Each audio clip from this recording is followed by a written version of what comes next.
Танымал құқық қорғаушы Немальчи KZ қорының Дина Таңсәрі әлеуметтік желідегі парақшасында Есік қаласында зорланған сәбидің жағдайы туралы хабарлады. Анықталғандай, қыз тіпті 4-ке де толмаған, 3-ақ жаста болған деп хабарлайды.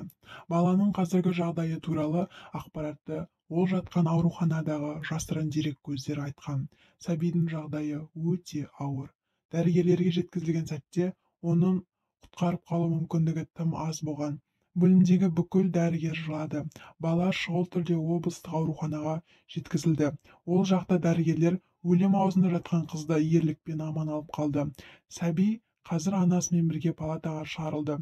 Дәрігерлерге көп рахмет, деп жазады құқық қорғаушы.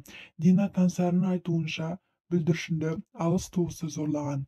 Сондай-ақ полицейлер әйелге күдіктінің қылмыс үстінде ұсталғанын, оның қатты мас күйде қан жоса болған баланың қасында ұйықтап қалғанын айтты. Еске салайық, оқиға 14 сәуір күні болған еді. Полиция департаментінің өкілдері 43 жастағы ер адамның қызды зорлағанын растады.